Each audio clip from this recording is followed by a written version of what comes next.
स्वागत कीजिए, अभिनंदन करिए बजरंगबली के अनन्य भक्त धीरेंद्र कृष्ण शास्त्री जी का। जोरदार तालियों के साथ अभिनंदन है।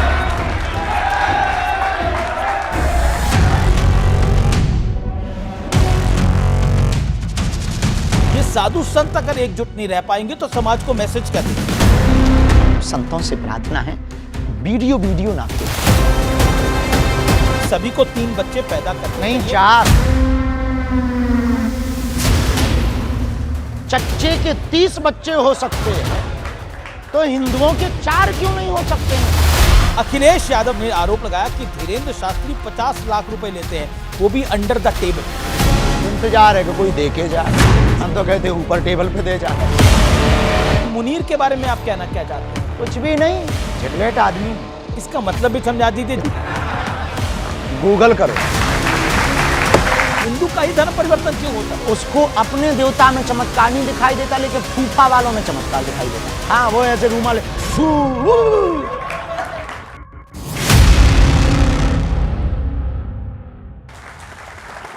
नमस्कार व्यूअर्स, मैं हूं अमीश देवगन। हनुमान चालीसा की एक चौपाई है, संकट कटे मिटे सब पीरा, जो सुमिरे हनुमत बलबीरा। इसलिए जिन्हें पीड़ा होती है वो सीधा बागेश्वर धाम पहुंच जाते हैं अपनी पर्ची निकलवाने के लिए। और लोगों की पर्ची निकालने वाले बागेश्वर धाम के पीठाधीश्वर धीरेंद्र कृष्ण शास्त्री जी आज खुद हमारे साथ इस मंच पे मौजूद होंगे, हमारे इस बड़े ऑडिटोरियम में। तो जोरदार तालियों के साथ स्वागत कीजिए, अभिनंदन करिए बजरंगबली के अनन्य भक्त धीरेंद्र कृष्ण शास्त्री जी का। जोरदार तालियों के साथ अभिनंदन है।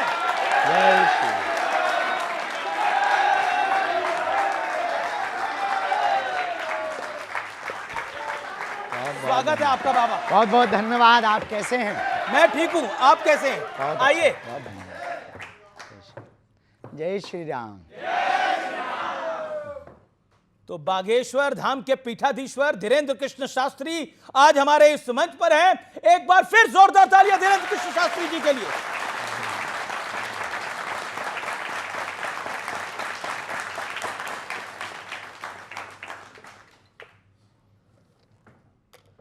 आज धीरेंद्र कृष्ण शास्त्री जी हमारे साथ हैं, जनता हमारे साथ है, और इस कार्यक्रम का नाम है सत्य, सनातन और विवाद। यह नाम आज हमने इसलिए दिया क्योंकि एक तरफ सनातन की ग्लोबल जय जयकार हो रही है और खुद धीरेंद्र कृष्ण शास्त्री हाल ही में कई देशों में सनातन का डंका बजाकर लौटे हैं, लेकिन दूसरी तरफ एक के बाद एक कई विवाद भी सामने आ रहे हैं। एक तरफ पाकिस्तान कुछ करता है और दूसरी तरफ अमेरिका कुछ करता है। आज इन तमाम विवादों पर हम करेंगे एक बड़ा सार्थक संवाद धीरेंद्र कृष्ण शास्त्री जी के साथ। बाबा राम राम। राम राम, जय श्री राम। कैसे हैं आप? बड़े लंबे वक्त बाद आपसे ऑन कैमरा मुलाकात हो रही है। हाँ, कैसे हैं आप? कुशल मंगल हैं? हनुमान जी की बहुत कृपा है, जी रहे हैं। भगवान जहां जहां डुलवा रहे हैं तो डोल रहे हैं। तो भगवान की तो कृपा है आप पे, और देश पे भी भगवान की कृपा होनी चाहिए। लेकिन आजकल कई विवाद भी भगवान की कृपा से बड़े फल फूल रहे हैं। मैं एक एक करके शुरू करूंगा, लेकिन शुरुआत मैं करता हूं। आप हिंदुओं को एकजुट करने की बात करते हैं, लेकिन यहां तो साधु संत ही नहीं एक रह पा रहे हैं। विवाद फल फूल रहे हैं, कुछ फल फूल में पानी पौधा आप लगा देते हैं। मेरा काम तो खबर दिखाना है बाबा। तो विवाद देखिए, दुनिया में हमेशा से ही बहुत पूर्व काल से देवताओं में भी मत्सर रहा। एक होता मच्छर, एक होता मत्सर जी। मच्छर बाहर से काटता है, मत्सर अंदर से काटता है। मत्सर का मतलब होता है कि अपने अंदर दूसरों को बढ़ते हुए देख करके जी जलन पैदा होना जी। इसका नाम है मत्सर। देख ना सकें पराई विभूति। तो ये आदिकाल से रहा, देवताओं में रहा, इंद्र के समय में भी रहा, तो कोई नई बात नहीं है। अब वर्तमान में जिस बात से ये विवाद लंबा खिंच रहा, उसमें बड़ा लंबा हाथ है सोशल मीडिया का और आप जैसे महापुरुषों का। अच्छा, मतलब जगत गुरु राम भद्राचार्य जी मैं भी उनका बड़ा सम्मान करता हूं। जगत गुरु राम भद्राचार्य जी अब प्रेमानंद जी महाराज के बारे में कुछ बोल दें तो जिम्मेदार मीडिया और सोशल मीडिया हो जाता है। नहीं, बाबा जिम्मेदार नहीं है। ना सोशल मीडिया के ऊपर टिप्पणी है ना संतों के ऊपर टिप्पणी है। बात यह है कि विवाद को बढ़ाना है कि खत्म करना। वो तथ्य हो गया, अपनी तरफ से सफाई भी हो गई जी। अब उस पर बार बार डिबेट करना, बार बार पोस्ट वायरल करना मतलब पानी डालना है। तो आपको क्या लगता है, मैंने जो अब सवाल ये पूछना चाह रहा वो पानी डालना है या पेट्रोल डालना है? नहीं, अब पानी पेट्रोल हम तो ऐसा कुछ नहीं करते। पेट्रोल वाला तो हमारा डिपार्टमेंट ही नहीं है, वो डिपार्टमेंट ही कहीं और किसी और का। तो मैं ये एक प्रश्न आपसे पूछना चाह रहा हूं जी। आप हिंदुओं को एकजुट करने की बात करते हैं। मेरा प्रश्न ये है कि ये साधु संत अगर एकजुट नहीं रह पाएंगे तो समाज को मैसेज क्या देंगे? हमने एक वीडियो के माध्यम से कहा भी है, सभी महापुरुषों से प्रार्थना भी की। जी। देश को यदि बचाना है, सनातन की धज्जियां नहीं उड़वानी, सनातन को यदि बचाना है तो एकमात्र सर्वोत्तम उपाय है, वो ये है कि हमें आपस में एक दूसरे को लड़ करके ऊर्जा खत्म नहीं करनी, सनातन विरोधियों का सामना करने के लिए अपनी ऊर्जा को लगाना चाहिए। लेकिन आपकी बात अब समय वो आ गया एक छत्र के नीचे बैठने का, अब समय वो आ गया एक स्वर में बोलने का, अब समय आ गया मतांतर इसको एक तरफ करके, अपने अपने सिद्धांतों को एक तरफ करके, अब समय आ गया सनातन के एक ध्वज को लेकर के सबके साथ चलने का और सबको लेकर चलने का और एक मंच पर बैठने का।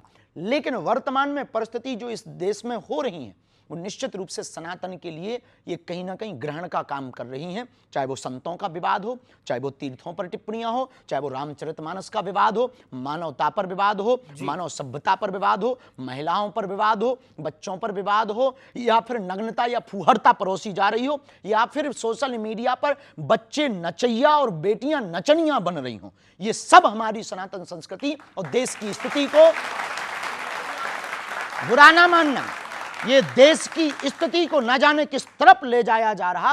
हमारा कहना यही है सभी आचार्यों से, आपकी मीडिया को न्यूज़ 18 को सब लोग देखते हैं और हम कहेंगे कि आप हमें बोलने का मौका दें और ये कहना चाह रहे हैं कि कृपा करके हमारी बात को अन्यथा ना लें। अब संतों से प्रार्थना है, वीडियो ना खेलें, यदि लड़नी है तो एक बंद कमरे में एक दिन बैठ लें और जो होना हो सो हो जाए। वीडियो खेल करके दूसरों को उंगली उठाने का मौका ना दिया जाए। जी, आपने एक अच्छी बात करी कि सनातन की बात करनी चाहिए, लेकिन आपकी सलाह कोई मानेगा? आपको लगता है देखिए आपकी एडवाइस को कोई सीरियसली लेगा? अब बारिश तो होती है, कोई छाता ले या ना ले उससे मेघों को कोई फर्क नहीं पड़ता। तो आपको बागेश्वर बाबा डर नहीं लगता? धीरेन्द्र शास्त्री जी डर नहीं लगता? बड़े बड़े धर्माचार्य हैं, बड़े बड़े आचार्य हैं, बड़े बड़े साधु संत हैं, कहीं आपके पीछे ना पड़ जाए? कुछ तो पड़े हुए हैं। पड़ जाएंगे, हम चरण पकड़ लेंगे शंकराचार्य और फिर इसके बाद भी वो कुछ करेंगे तो पिट लेंगे। इससे ज्यादा संतों से एक बात याद रखना, औरों से नहीं, संतों से ओनली। बाकी तो डरते तो हम किसी के बाप से नहीं है।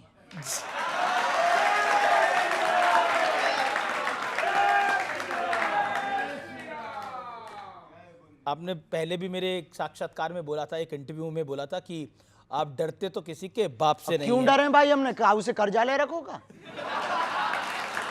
हमने किसी से कर्जा नहीं लिया, किसी की बहन बेटी के साथ गलत नहीं किया।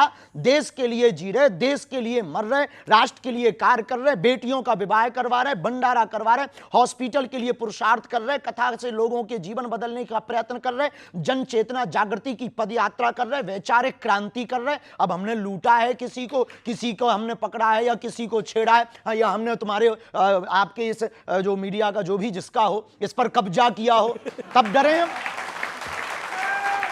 देखिए, आपने लूटा तो है, सुख चैन लूटा है सनातन विरोधियों का, लूटा तो है आपने। वो लुटने योग्य ही है।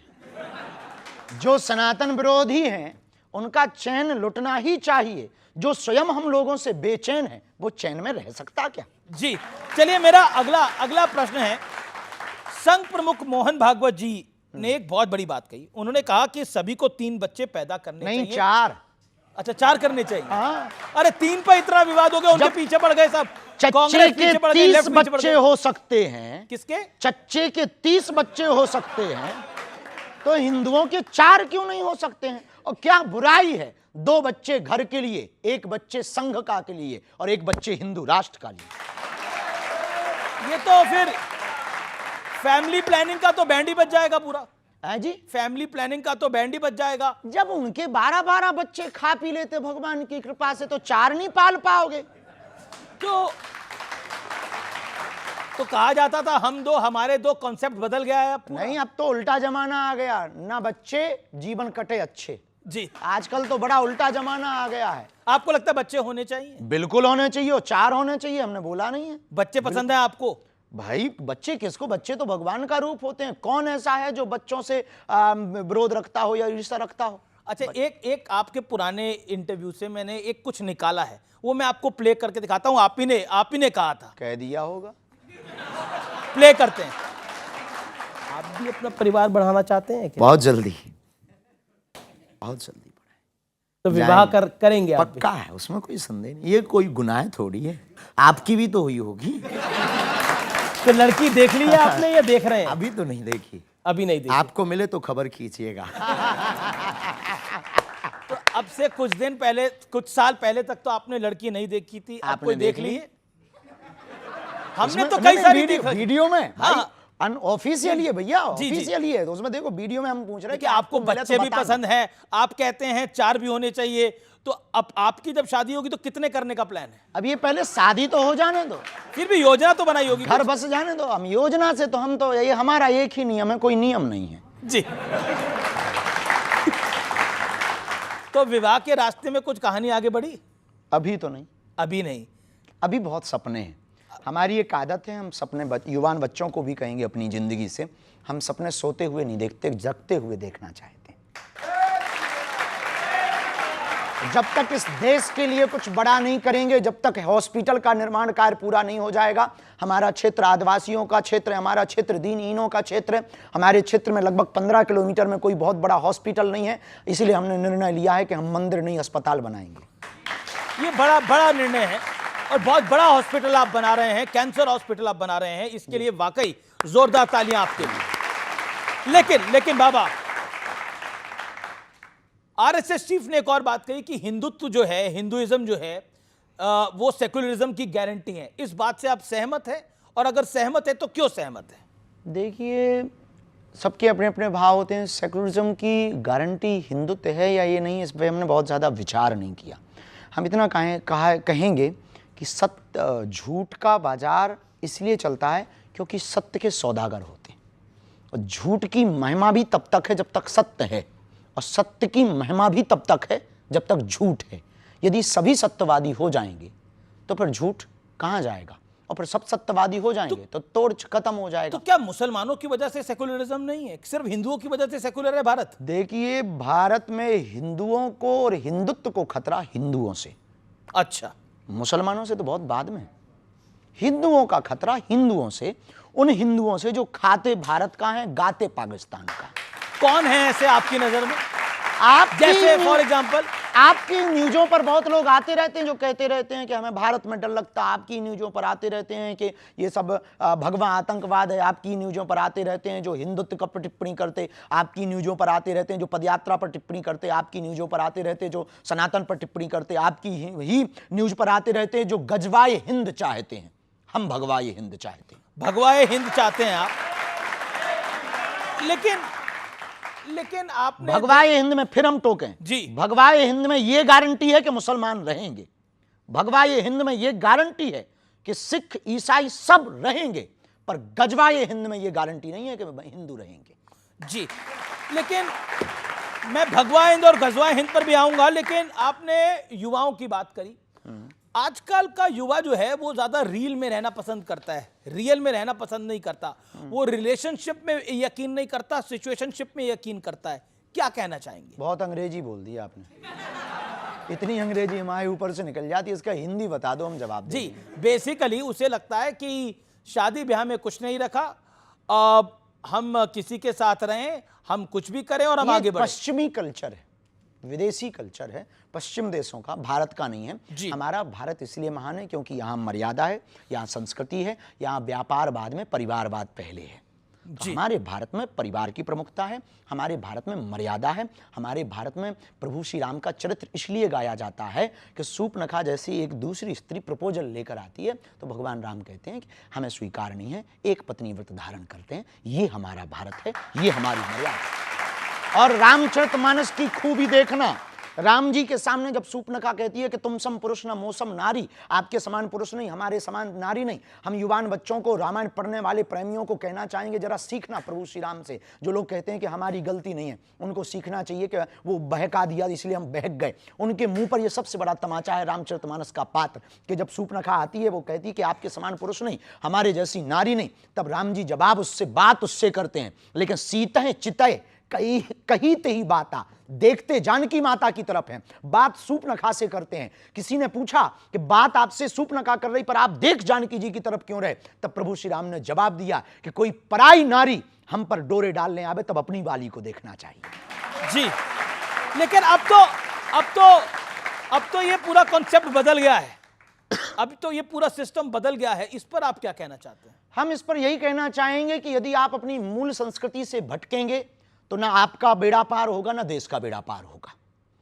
भले ही विचार नए रखो पर संस्कार पुराने रखो। जी, विचार नए, संस्कार पुराने। जी, लेकिन अब आप बात हिंदू राष्ट्र की करते हैं, अब हिंदू राष्ट्र की बात भी पुरानी हो गई। हाँ हो गई पुरानी, पर बात पुरानी हुई है, विचार तो हमेशा नया है, हिंदू राष्ट्र जब तक बन नहीं गया। जी, चलिए कुछ ऑडियंस से प्रश्न है, वो उस प्रश्न ले लेते हैं। किस किस का प्रश्न है वो अपना हाथ खड़ा करें, हम सवाल लेंगे। राज्य क्या साधु सन्यासी और कथावाचकों के मंच पर नेताओं का आना उचित है? देखिए, राजपीठ और व्यासपीठ दोनों एक दूसरे के पूरक हैं। व्यासपीठ जो परंपरा और जो संकेत करे, उसमें यदि राजपीठ के लोग सुधार के लिए, अपने जीवन में आत्मसात करने के लिए आते हैं तो कोई बुराई नहीं है। हम जिस सनातन धर्म व्यासपीठ की परंपरा में बैठते हैं, उस व्यासपीठ से बिगड़े को भी गले लगाने की क्षमता रखते हैं। फिर राजनेताओं की तो बात अलग है। सुधारने के लिए कोई भी आ सकता है, सुधारने के लिए न आए। जी जी, व्यासपीठ ज्ञान लेने की जगह है, देने की जगह नहीं है। व्यासपीठ सनातन को चमकाने की जगह है, खुद का चेहरा चमकाने की जगह नहीं है। सवाल।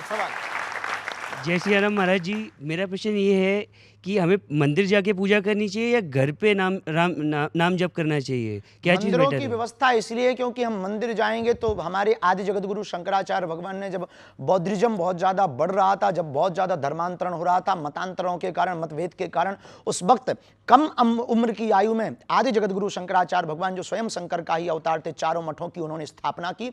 मंदिरों की स्थापना करने के पीछे एकमात्र ध्येय ये था कि भगवान तो मन मंदिर में बैठा है, लेकिन ये भव्य मंदिर इसलिए बनाकर के मठ की स्थापना की कि हिंदू यहां आकर के विचार करे और अपने सनातन को बचाने के लिए एकता करे और एकजुटता में आवे। इसलिए मंदिरों में शांति, हवा सब जगह है, लेकिन जब भी आपको धूप या गर्मी लगे तब पंखा के नीचे ही हवा लगती है। ऐसे ही परमात्मा सब जगह है। जी, अगला सवाल खड़े होकर पूछिए, क्या सवाल है? सॉरी, जय श्री राम गुरु जी। जय श्री राम। आपकी जो पदयात्रा होने वाली है नवंबर में, मैं उसे ये पूछना चाह रहा हूँ, आपके उस टाइम पे असहनीय हो जाते हैं, पैरों में बहुत स्वेलिंग हो जाती है, खून भी निकलने लगता है और ये सब बहुत परेशानियों को आपको सामना करना पड़ता है, उसके बाद भी आप करते हैं, तो उससे क्या संदेश देना चाहते हैं या क्या आपका उसका मेन बिना तप के कुछ भी प्राप्त नहीं किया जा सकता है। ये देश और दुनिया है, यहाँ पर दीपक भी तब तक उजाला नहीं दे पाता जब तक वो जलता नहीं है। जब बिना जले उजाला नहीं दे सकते हो तो बिना चले आप देश को सुधार नहीं सकते। एक सवाल, ये जो सवाल पूछा उसी से जुड़ता हुआ सवाल है मेरा। पैरों में छाले हो जाते हैं, पैरों में से खून निकलता है, मिलता क्या है बदले में? और विपक्ष गालियां ही देता है, या फिर कहें कई आपके जो विरोधी हैं वो आपको गाली ही देते हैं, क्या कहना चाहते हैं? कुछ नहीं, धन्यवाद है, सेम टू यू है उनको। अच्छा, एक आप पर आरोप है, आरोपों की झड़ी लग रही है, सवाल ले लेते हैं। क्या सवाल है आपका, बोलिए। सर, छत्तीसगढ़ बस्तर का हूँ सर। बहुत अच्छी जगह है सर, सवाल ये है कि धर्मांतरण को लेकर जो बस्तर में भोले भाले आदिवासी जो धर्मांतरण का शिकार हो रहे हैं, उसके लिए आपकी योजना क्या है सर? क्योंकि अभी हर तो दूसरे दिन यात्राएं हम कर ही रहे हैं, भविष्य में छत्तीसगढ़ में रथ यात्रा करेंगे और उसकी योजना सिर्फ यही है कि हिंदू को स्वयं जगना पड़ेगा। एक अकेला धीरेन्द्र कृष्ण शास्त्री की जिम्मेदारी नहीं है भारत को हिंदू राष्ट्र बनाने की, हॉस्पिटल बनाने की या धर्मांतरण रोकने की। इस देश के प्रत्येक व्यक्ति को बाबा बागेश्वर बनना पड़ेगा, तभी भारत हिंदू राष्ट्र होगा। जी, लेकिन अब मैं आप पे, यही हमारी योजना है। आप पर एक आरोप है कि आपका पॉलिटिकल झुकाव जो है वो एक पॉलिटिकल पार्टी की तरफ है। नो, बिल्कुल भी नहीं। ऐसा हमसे कहा सब जाता जुड़े हैं। हमसे हमारे मध्य प्रदेश के कांग्रेस के पूर्व मुख्यमंत्री कथा करवाते हैं, कमलनाथ जी। वहां के पूर्व मुख्यमंत्री रहे, उनके सुपुत्र दिग्विजय सिंह के सुपुत्र जयवर्धन जी हमारे मंचों पर आते। हमारी बहुत निजता मैं भी है, बताता बहुत हूं प्रेम भी है। ये क्यों बोला जाता है। हाँ। इसी साल फरवरी के अंदर मैं अपने जो आप पे आरोप लगता है उसको आगे बढ़ाता हूं। इसी साल फरवरी में प्रधानमंत्री नरेंद्र मोदी आपके बुलावे पर बागेश्वर धाम पहुंचे थे। उन्होंने आपको अपना छोटा भाई कहकर संबोधित करा, तो आपके विरोधी कह रहे हैं जो मोदी का छोटा भाई है वो तो संघी है। वाह, ये कोई बात हुई है कि उन्होंने छोटा भाई कह दिया तो हम संघी हो गए हैं? अब आपने हमको भाई कह दिया तो क्या हम पत्रकार हो गए हैं? ये आरोप वाले भी ना बिना खुजली के आदमी हैं। लेकिन अब मोदी जी ने आपको छोटा भाई कह इसमें दिया, दिक्कत वो भी क्या आपको है? विवाह की सलाह देके गए थे। जी, वो भी तो विवाह की सलाह देके गए थे। निश्चित रूप से वो बहुत, उनका विजन मिशन बहुत अच्छा है। हम इस बात में, देखिए, हम एक बात कहें, वो प्रधानमंत्री हमारे हैं और इस देश के प्रत्येक नागरिक के प्रधानमंत्री हैं। प्रधानमंत्री का कर्तव्य है प्रजा से प्यार करना। जी। ये प्रधानमंत्री क्योंकि उस पद पर बैठे हैं, उनका प्रजा से प्यार करना कर्तव्य है।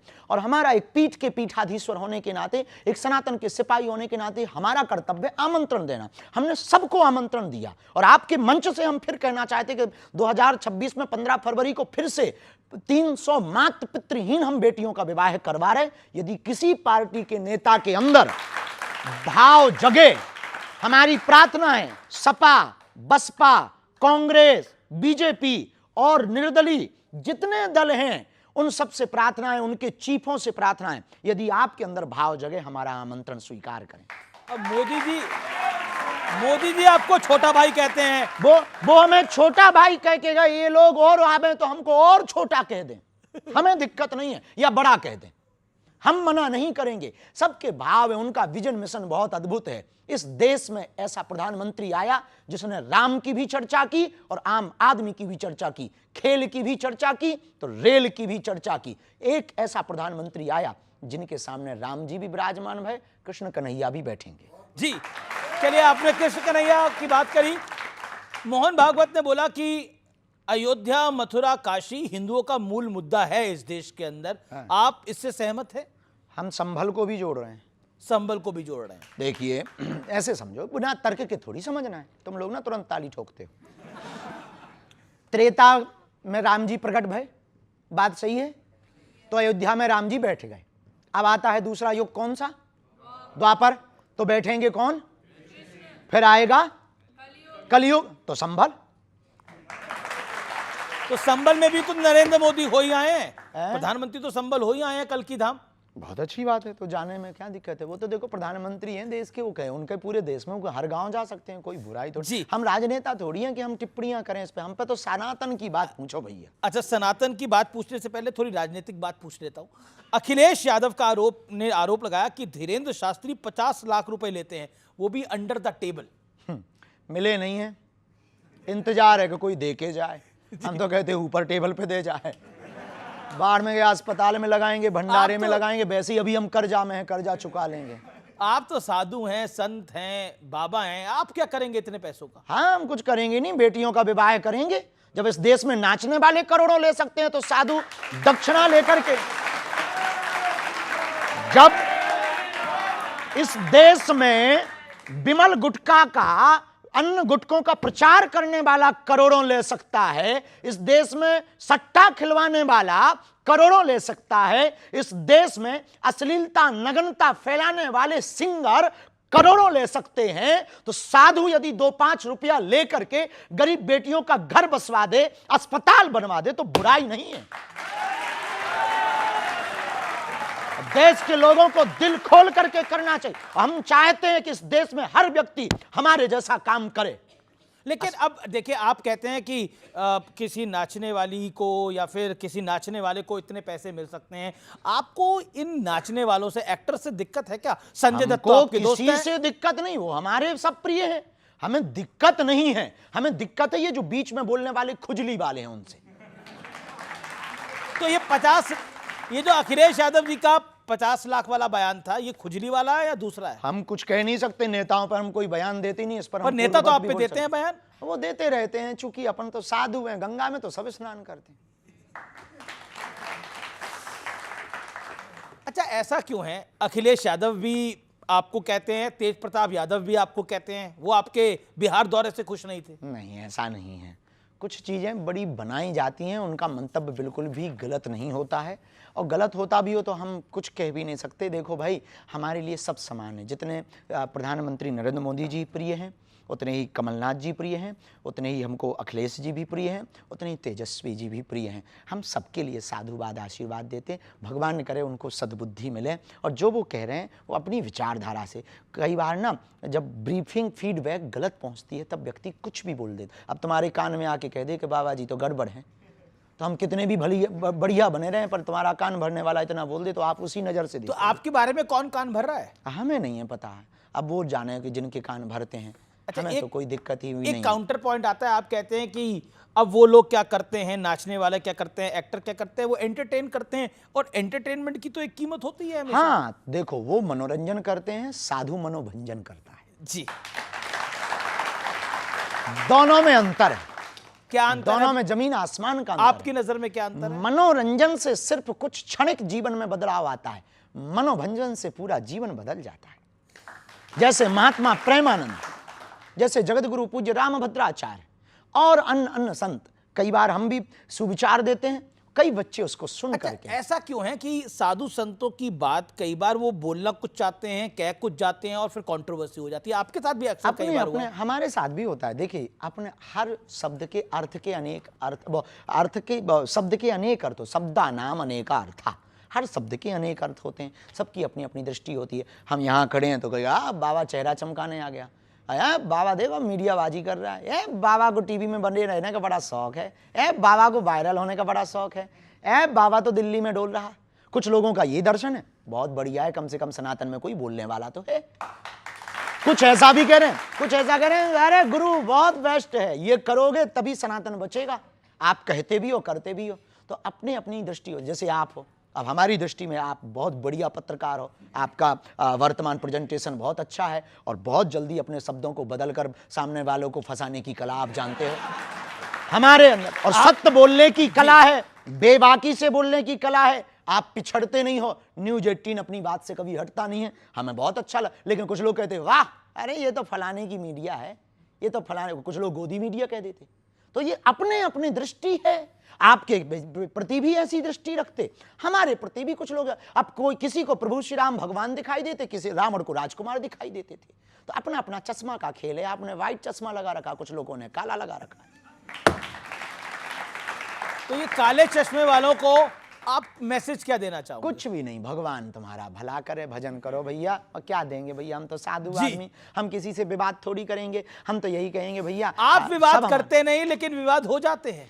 अब हो जाते हैं तो देखो, हम किसी विवाद, एक तो किसी को छेड़ते नहीं है, कोई छेड़े तो छोड़ते नहीं, बस सीधा सा है। अच्छा, क्योंकि आपने भगवा हिंद की बात करी, हिंदू राष्ट्र की बात करी, क्या ये सांप्रदायिक सोच नहीं है? क्या ये कट्टर सोच नहीं है? वाह, गजबाए हिंद अच्छी सोच है। नहीं, उसको तो किसी ने अच्छा नहीं बोला। हाँ, तो उसी के जवाब में, काउंटर में, कि आप गजबाए हिंद मांगोगे, हम भगवाए हिंद बना देंगे। लेकिन फिर ये ध्रुवीकरण होता है इससे ना। ध्रुवीकरण वो कर रहे हैं, हम थोड़ी कर रहे हैं भाई साहब। हमें क्या लगी, अब किसी ने कहा, हमारा सीधा सा सिद्धांत है, कुछ लोग इस देश में तिरंगे में चांद देखना चाहते, हम चांद पे तिरंगा देखना चाहते। लेकिन जब आप गजवा हिंद की बात भी कट्टर सोच है, और भगवाए हिंद कट्टर सोच नहीं है, भगवाए हिंद है वसुधैव कुटुंबकम। कैसे? ऐसे कि हम सनातनी परंपरा में किसी को मारने पर भरोसा नहीं रखते। हमने तलवारों की नोक पर कभी भी धर्मांतरण नहीं करवाया है। हमने कभी भी किसी भी बहन बेटियों के बांग्लादेश में एक घटना हुई है, जरा देख लीजिए कि कितनी कट्टरता सोच होती है कुछ लोगों के अंदर, कि कितनी मानसिकता गिरी हुई। 9 वर्ष की बच्ची के साथ में 6 महीने पहले रेप हुआ और लगभग 29 लोगों ने रेप किया। उसकी मां चिल्लाती रही चौराहे पर, लेकिन रेप हुआ। क्यों? क्योंकि वो बच्ची सिर्फ हिंदू थी। ये सोच है कुछ लोगों की। हम इस सोच के खिलाफ हैं, हम मुसलमानों के खिलाफ नहीं हैं। हम अब्दुल कलाम को भी सलूट करते हैं और रस खान के भी दोहा गाते हैं। बात आती है तो हमने कभी ये नहीं कहा कि मजा रहे उनकी आस्था के श्रद्धा का केंद्र है। हमने कभी ये नहीं कहा कि मुसलमान इस्लाम खराब है। नहीं, सबको अपनी अपनी आस्था का पूजा करने का अधिकार है, सबको अपने ईश्वर को मनाने का अधिकार है। लेकिन आप दबाव देकर के नहीं मना सकते, आप प्रभाव देकर के नहीं मना सकते। तो गजवा ये हिंद है, सर तन से कलम कर देना, ये सोच का। भगवा ये हिंद है, सबको गले लगा लेना। लेकिन विपक्षी पार्टियां तो देश का भला ही सोचती हैं, वो भी परेशान हो जाती हैं। वो कहती हैं कि ये सांप्रदायिक सोच है, और साथ में वो ये भी कहती हैं ये देश तोड़ने वाली विचारधारा है। तो दोनों देखो, पहली वाली तो हम बात मान लेंगे कि देश तोड़ने वाली विचारधारा है गजवाई हिंद। भगवा ये हिंद तो नहीं है, ये बात हम मानने को इसलिए तैयार नहीं है। वो भगवा हिंद को भी कहते हैं कि ये देश तोड़ने वाली विचारधारा। अब वो अपने अपने विचार हैं, क्योंकि उन्होंने पढ़ा नहीं ना जी। मेरा अगला सवाल आपसे बड़ा महत्वपूर्ण है। आपको ध्यान होगा एक मालेगांव ब्लास्ट केस हुआ था और इसके तमाम आरोपियों को बरी कर दिया गया। तब हमारी उम्र मात्र 7-8 साल की थी। हमने बाद में आर्टिकल्स में पढ़ा, इंटरव्यू को देखा, बहुत सी न्यूज़ों को पढ़ा। कोशिश भर पढ़ते हैं, तथ्य होना चाहिए। उस वक्त विदेशी ताकतों ने सोच समझ करके एक ट्रेंड चलाया था, थीम भगवा आतंकवाद, सोची समझी साजिश में, और पूरे देश में एक थीम वायरल हुई थी, भगवा आतंकवाद। लेकिन भगवान की बड़ी कृपा है, 19 साल बाद ना, 19 साल है, 2006, तो कितने साल हो गए? 19 साल हो गए। 19 साल बाद इस देश की न्यायपालिका ने यह सिद्ध कर दिया भगवा आतंकवाद नहीं होता। पूर्व मुख्यमंत्री हैं पृथ्वीराज चौहान, वो कहते हैं कि भगवा आतंकवाद तो नहीं होता, सही बात है, लेकिन सनातनी आतंकवाद होता है। उन्होंने अभी 2025 में यह बयान दिया है। हम उन पर कोई जवाब नहीं देंगे, नेता का जवाब दें। हम फिर भी सनातन आतंकवाद पर आपका कमेंट? अभी तक कोई हमको तथ्य मिला नहीं कि सनातन आतंकवाद किसी भी, देखिए, आतंकवाद का कोई धर्म या मजहब नहीं होता। आतंकवादी एक विचारधारा है, देश के ऊपर हिंसा करके या किसी भी जगह पर हिंसा करके अपनी बातों को मनवाना या देश की मानवीय परंपरा को खत्म करना, मानवता पर आपने बोला आतंकवाद का कोई धर्म नहीं होता, कोई भी आतंकवादी हो सकता, हम मानते हैं, पर पाकिस्तान आतंकवादी है, पाकिस्तान में आतंकवादी है, ये धर्म है जी। और पहलगाम में तो धर्म पूछ कर गोली मारी गई। पहलगाम क्यों? क्योंकि वो पाकिस्तानी थे, तब तो 9 ठिकाने अपनी सेना ने ठोके। लेकिन मुनीर के बारे में आप कहना क्या चाहते हैं? कुछ भी नहीं, झिकलेट आदमी है। क्या आदमी है? झिकलेट है वो। इसका मतलब भी समझा दीजिए। इसका अर्थ नहीं बता सकते हम, गूगल करो। झिकलेट का अर्थ आपने बता सकते? उसका मतलब ये है, झिकलेट का मतलब ये है कि भाई बिच्छू का मंत्र जानते नहीं है और सांप के बिल में हाथ डाल रहा है जी।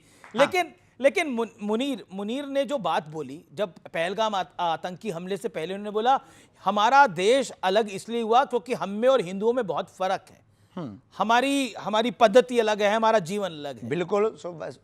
1947 में आपको अलग एक जगह भी दे दी, पर हमको एक बात से आज भी हमको मन में दुख है।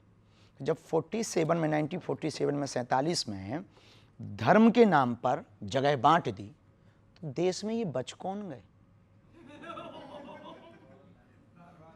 बताइए, धर्म के नाम पर बंटवारा हुआ कि नहीं हुआ? फिर जब धर्म के नाम पर बंटवारा हुआ तो एक बंटवारे में कमी रह गई। क्या कमी रह गई? वो ये रह गई कि फिर बिल्कुल ही यहां से सफाया कर देना चाहिए थे वहां उनके वाले, और हमारे वाले वहां से पूरे ले आने थे यहां। लेकिन अब तो हुआ नहीं है। अब वो तो हम नहीं थे, नहीं तो हम ऐसा करते। लेकिन ऑपरेशन सिंदूर को लेकर बहुत सारी बयानबाजी हुई, लेकिन अमिताभ बच्चन को तो आप जानते होंगे। नाम सुना है, हमारा परिचय नहीं है उनसे। उनकी धर्मपत्नी है जया बच्चन, उन्होंने बोला ये ऑपरेशन सिंदूर क्या नाम होता है? हम नहीं कह सकते उनकी बात पर, क्योंकि किसी की पर भी आपको लगता है नेताओं ऑपरेशन की सिंदूर टिप्पणी नाम गलत है? नहीं, उन्होंने देखिए सिंदूर उजाड़ा है तो सिंदूर नाम रख दिया, क्या गलत है? सठे साठ्यम समाचरित, शास्त्र कहता है जैसे को तैसा। ऑपरेशन महादेव, बहुत अच्छा। अब इस पर भी सवाल खड़े होते हैं कि ये इस तरह के नाम क्यों रखे जाते हैं?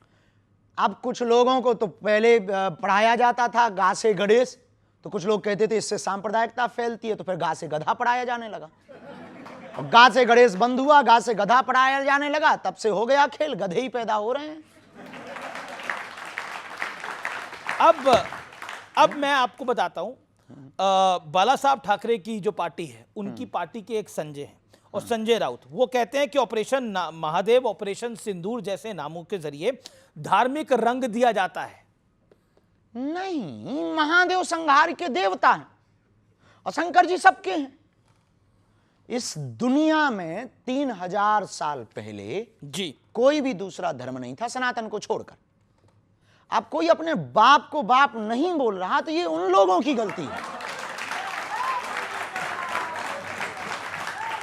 कुछ सवाल ले लेते हैं।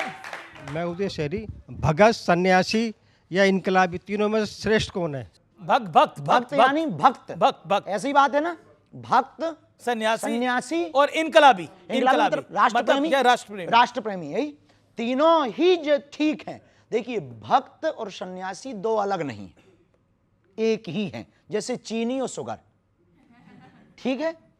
दोनों, भक्त के बिना सन्यासी नहीं हो सकता, भक्ति के बिना सन्यासी कैसे हो सकता, और भक्ति के बिना इनकलाबी भी नहीं हो सकता। राष्ट्र की भक्ति ना हो तो वो इनकलाब जिंदाबाद कैसे बोलेगा? 2 लाइन में मैं वंदन करूंगा कि चुरा कर रंग जीवन के सत्य सनातन धर्म के मंच पे आए हैं। समय की दौड़ में हमने यहाँ कुछ पल बिताए हैं। मिलेगा साथ शास्त्री जी का हम सम्मान करते हैं। सुशोभित मंच से हम वंदन बारंबार करते हैं। जय श्री राम। राधे राधे गुरुजी। राधे राधे। मेरा आपसे ये प्रश्न है कि एक व्यक्ति के जीवन में सफलता का रहस्य क्या होता है, और एक व्यक्ति को सफल होने के लिए सिर्फ मेहनत या फिर किस्मत का भी साथ देना जरूरी होता है? सफलता पाने के लिए 3 सूत्र हैं, हमारे निजी अनुभव के सूत्र हैं। यदि वो आप पालोगे तो शायद आप सफलता पा पाओगे। सोचो, बोलो, करो। पश्चिमी विचारक ने कहा है कि जो आप सोचेंगे वो आप बोलने लगेंगे, जो आप बोलेंगे वो शब्द बनेंगे, जो शब्द बनेंगे वो आदत बनेगी, जो आदत बनेगी वो आपके कर्म बनेंगे, जो कर्म बनेंगे वो आपका भाग्य बनेगा। जी, सवाल मेरा सवाल ये है कि हम जैसा देखते हैं कि हिंदुत्व पर कुछ भी बोल देना बहुत आसान होता है, कोई भी अपनी मर्जी से जो मन में आता है बोल देता है, लेकिन और धर्मों में कुछ भी बोलना, उस पर फिर हम देखते हैं कि जैसे अटैक हो जाते हैं, हमले हो जाते हैं, लेकिन हिंदुत्व पे और फिर उस पर कोई एक्शन भी नहीं होता। तो इसको आप कैसे देखते हैं? ये हिंदुओं की बुजदिली पना का परिणाम है कि वो रामचरितमानस जलाते रहे, तुम चुप रहे, वो गाय काटते रहे, तुम चुप रहे, वो राम मंदिर पर 500 साल तक तुम्हें कोर्ट में घिसवाते रहे, तुम चुप रहे, वो मंदिर तोड़कर मस्जिद बनाते रहे, तुम चुप रहे, वो तुम्हारे राम के होने का सबूत मंगाते रहे, तुम चुप रहे, वो गंगा को भी कुछ और कहते रहे, तुम चुप रहे, वो दुर्गा को भी कुछ और कहते रहे, तुम चुप रहे, वो राम सेतु को भी कुछ कहते रहे, तुम चुप रहे। राम सेतु का अर्थ ही है राम सेतु, फिर भी वो राम सेतु का मतलब पूछते हैं। इसका मंतव्य है हिंदू बहुत बड़ा बुजदिल है। कुंभकर्ण के बाद यदि कोई सोया है तो हिंदू सोया है। आपको क्यों लगता है कि हिंदू सोया हुआ है? यदि हिंदू सोया ना होता तो इतने लफड़े होते? हिंदू सोया ना होता तो हमें क्या आपके साथ डिबेट करना पड़ता? हिंदू सोया ना होता तो इनकी आवाज को हमें उठाना होता? हिंदू सोया ना होता तो क्या हमें पदयात्राएं करनी होती? हिंदू सोया ना होता तो क्या हमें धर्म विरोधियों से लड़ना पड़ता? हिंदू सोया ना होता तो क्या हमारी रामायण को जलाया जाता? हिंदू सोया ना होता तो क्या हमारी आस्था के प्रतीक तीर्थ राम मंदिर, कृष्ण मंदिर या संबल में मंदिरों को तोड़ करके दूसरे मजहब के आस्था के केंद्र बनाए जाते? हिंदू सोया ना होता तो क्या हमारे राम को काल्पनिक कहा जाता? हिंदू सोया ना होता तो क्या द्रौपदी के ऊपर परिहास किया जाता? हिंदू सोया ना होता तो क्या हमारे प्रभु श्री राम के बारे में अनर्गल टिप्पणियां की जाती? हिंदू सोया ना होता तो क्या इस देश में गाय कटने के वूचड़ खाने होते, हिंदू सोया ना होता तो क्या यमुना गंदी होती, हिंदू सोया ना होता तो क्या गंगा गंदी ना होती, हिंदू सोया ना होता तो क्या हमारे तीर्थों पर ब्लास्ट होते? कि हिंदू सोया है। लेकिन ऐसा माना जा रहा है कि अब मोदी के शासन में आने के बाद बीते 11 साल में हिंदू में एक चेतना हुई है, राम का मंदिर भी बना निश्चित है। रूप से राम मंदिर बनने के बाद और सनातनी परंपरा के लोग आने के बाद लोगों को बल मिला है। लेकिन एक अकेले प्रधानमंत्री नरेंद्र मोदी, एक अकेले बागेश्वर बाबा, एक अकेले शंकराचार्य, एक अकेले बाबा जगतगुरु रामभद्राचार्य, एक अकेले स्वामी बाबा प्रेमानंद या युवान, इन लोगों से देश का उद्धार केवल अकेले से नहीं होना है। प्रत्येक व्यक्ति को सनातन का फाइटर सिपाही बनना पड़ेगा। एक प्रश्न मेरा पूरी जनता की तरफ से, इस देश के युवा से बाबा बागेश्वर को क्या उम्मीदें हैं? संस्कार और संस्कृति और सनातन और भारत के संवर्धन की उम्मीद है। ये आपको उम्मीद है। चलिए कुछ और प्रश्न है, सवाल ले लेते हैं। हाथ खड़ा करें जो सवाल पूछना चाहते हैं। गुरुजी, आपके विचारों से हिंदू राष्ट्र में जाति आधारित भेदभाव को कैसे खत्म किया जा सकता है? जाति हो इससे कोई दिक्कत नहीं, पर जाति अभिमान नहीं होना चाहिए। भेदभाव है उसको कैसे खत्म किया जा उसको सकता है? विचारों से ही खत्म किया जा सकता है, तलवारों से तो नहीं किया जा सकता है। वैचारिक संगठन, पदयात्रा, सामाजिक समरसता के भोज व साथ ही साथ मंदिरों में बैठक व्यवस्था, अब देवालयों में बैठक व्यवस्था, जगह जगह नुक्कड़ चाय की चौकड़ी पर भेदभाव की शून्यता, विचारों को बार बार आदान प्रदान करना और सामाजिक समरसता के लिए बार बार प्रकल्प को करना, कथा को करवाना, भोजन भंडारे को करवाना और लोगों की मदद करना, दीनहीनों को गले लगाना, इससे ही जातिगत भेदभाव मिट सकता है। जी जी जी गुरुजी राधे राधे। गुरुजी, ये मैं पूछना चाहता हूँ कि बाबा जी की पर्ची बड़ी या प्रेमानंद जी महाराज की भक्ति? जी, बाबा जी की पर्ची बड़ी या प्रेमानंद जी महाराज जी की भक्ति बड़ी है? ये आप जो है भारत पाकिस्तान का नक्शा तुम बाबाओं को लड़वाने आए हो क्या? तूने ठेके ही ले रखा है महात्माओं को लड़वाने का कि कौन बढ़िया है? ये बता, तू बढ़िया है या तेरे पिताजी बढ़िया है? अब बता, हैं? तो बस दोनों सही है। उन्होंने बोला दोनों सही है। बेटा ज्यादा खुजली हो तो हवेली पे भी आ जाना। जी सवाल ले लेते हैं। बोलो भाई। सतकोटि प्रणाम बाबा। मेरा सवाल आपसे ये है कि आपने बोला कि विचार नए होने चाहिए लेकिन संस्कार पुराने होने चाहिए, लेकिन संस्कारों के नाम पे जो महिलाओं के साथ इतने सदियों से गलत होता आया है, उनको घर से नहीं निकलने दिया जाता है, उनको नौकरियां नहीं करने दी जाती हैं और सारे संस्कारों का बोझ सिर्फ महिलाओं पे दे दिया जाता है। सनातन के लोगों ने नहीं किया, इस देश की देश की बुद्धिहीन लोगों ने किया है। इस देश में कुछ लोगों को सेकुलरिज्म का कीड़ा काटता और राजनीति का कीड़ा काटता, उन्होंने मतभेद किया है। हमारे सनातन ने तो महिलाओं को पीछे नहीं, बगल में नहीं, आगे रखा है। हम जब भी भगवान का नाम लेते हैं तो राम सीता नहीं कहते, सीताराम कहते हैं। हम जब भी भगवान का नाम लेते हैं तो श्याम राधे नहीं कहते, राधे श्याम कहते हैं। हमारे सनातन में तो मातृ शक्ति को यत्र नार्यस्तु पूज्यन्ते रमन्ते तत्र देवता, जहां नारी की पूजा है वहां देवता वास करते हैं। हमारे सनातन में लिखा, नारी निंदा मत करो, नारी रतन खदान, नारी से नर उपजे ध्रुव प्रहलाद समान। जी, तो हमारे सनातन धर्म ने, हमारी सनातनी परंपरा ने, हमारे वेदों ने, हमारे ऋषियों ने कभी भी मातृ शक्ति का अनादर नहीं किया, उनको सबसे आगे बैठाया है। बिना शक्ति के शिव भी अधूरे हैं। ये कुछ इस देश में कुठाराघात, इस देश को बिगाड़ने और पुरुष स्त्री के बीच में भेद करने वाले कुछ बुद्धिहीन लोगों ने ये भेद फैलाए हैं। हमारे सनातन में ये भेद नहीं। महाराज जी, मेरा प्रश्न ये था, जिस प्रकार आपकी रुचि जिस प्रकार बजरंगबली में, उसी प्रकार से हम अपनी रुचि कैसे अपने इष्ट में लाए और किस प्रकार नाम में रुचि और प्रीति बढ़ाएं? देखिए, भगवान के प्रति रुचि बढ़ाने के लिए उनके निरंतर महापुरुषों की वाणियों से उनकी कथाओं को श्रवण करना, उनकी लीलाओं को श्रवण करना, उस पर चिंतन करना, उसको अनुभव और महसूस करना। जब छोटी छोटी बातों में आप सजगता ले आएंगे, महसूस करने लगेंगे, तो आपको लगेगा कि आपका नाम जप में रटन लग गई है और आप आज जपा जप विधि में आ जाएंगे। अनवरत आपके जिह्वा से नाम जप चलने लगेगा और जब आप प्रेमास्पद में भर जाएंगे। स्वामी रामकृष्ण परमहंस जी से यही प्रश्न किसी ने किया कि हमको भगवान को पाना है, आप उपाय बताओ। उन्होंने कहा कल आना। वो बेचारा कल चला गया। बोले नदी चल, वो बेचारा नदी चला गया। अब परमहंस जी नदी में कूद गए, अब बोले तू भी आ जा। तो सीधा साधा आदमी रहा होगा तुम्हारे जैसा, नदी में कूद गया वो। जैसे ही वो नदी में कूदा वो ऊपर चढ़ बैठे, सिर पे बैठ गया, वो फड़फड़ाने लगा पानी में, क्योंकि श्वास नहीं ले पा रहा था। जब थोड़ी देर बाद रामकृष्ण परमहंस जी ने छोड़ा तो उसने पूछा कि ये क्या था, हमें तो पागल पहले लग रहे थे, अब कन्फर्म हो गया। बोला हम पागल वागल नहीं है, तूने पूछा भगवान को कैसे पाएंगे तो उसका उपाय बताया। बोले ये थोड़ी उपाय है कि नदी में डुबाओ। बोले जिस प्रकार तू नदी में श्वास लेने के लिए तड़प रहा था, ऐसे ही तड़प जब तू परमात्मा के लिए अंदर ले आएगा तो परमात्मा की प्राप्ति होगी।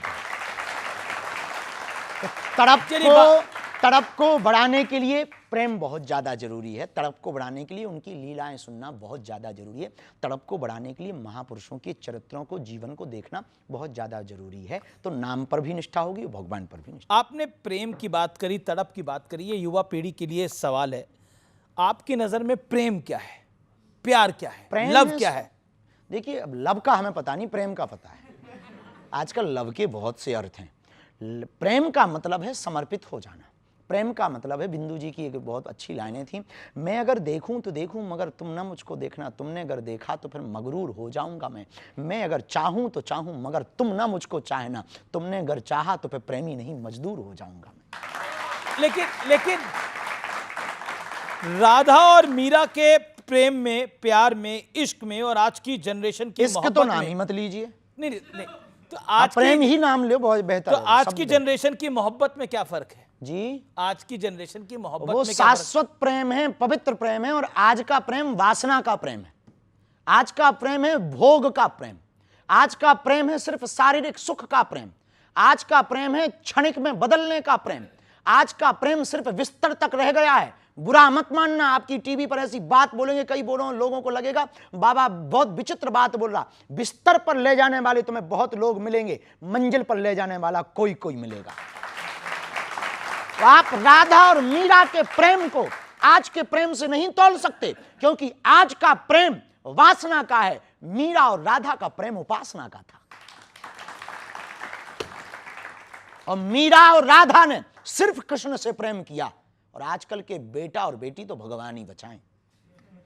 क्या आपको आज के बेटे और बेटियों में, लड़के लड़कियों में क्या गड़बड़ दिख रही है? कुछ भी गड़बड़ नहीं, हमें तो सब अच्छे ही दिख रहे हैं, हमें क्या लेना देना।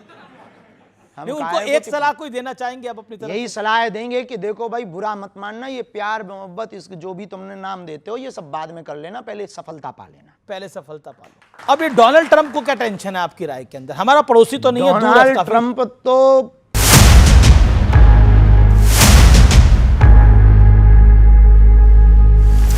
बाबा की गठरी में होता क्या है?